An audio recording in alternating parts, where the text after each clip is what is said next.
పరిశుద్ధాత్మ త్రియేక దేవుని నమ్ముచున్నాను. నీ పాపములన్నింటినీ విసర్జిస్తావా? నీ లోపంలో ఈ లోపంలో ఎన్ని పాపాలు అయితే ఉన్నాయి, పాపాలను విడిచిపెట్టేస్తావా? క్రీస్తు యొక్క రక్తంలో కడగబడినటువంటి నిశ్చేతలోకి నువ్వు రావాలా? నిశ్చేతలోకి వచ్చినప్పుడే నీ పాపాలన్నీ కూడా క్షమించబడతాయి. కాబట్టి ఇక్కడ నుండి నువ్వు ఏం చేయాలంటే విగ్రహారాధన చేయకూడదు.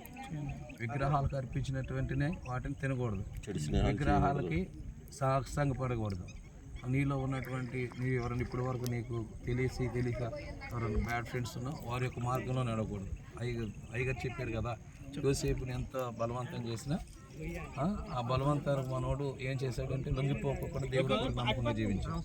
ఇప్పుడు ఈ బాప్తిసమైనటువంటి పరిశుద్ధాత్మ వరం ద్వారా దేవుడు నిన్ను తాకుతున్నాడు. కాబట్టి ఈ లోకంలో నువ్వు అన్నింటిని విసర్జించాలి. విగ్రహారాధన సమస్తాను.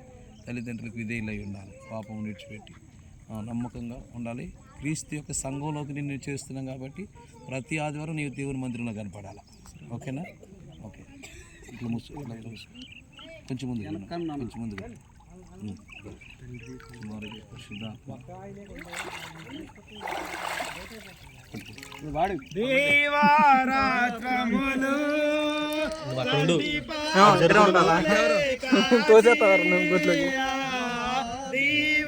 అయిపోయారా బాయ్స్? అయిపోయారా?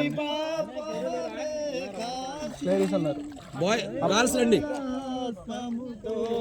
అమ్మాయిలు రావాలి.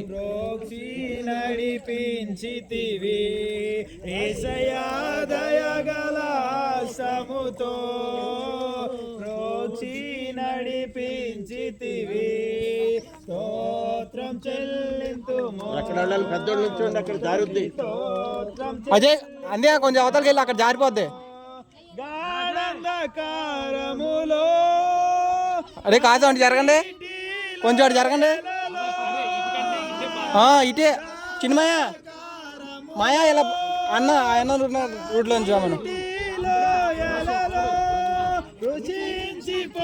వచ్చేమని ఒక్కొక్కళ్ళు వచ్చేమని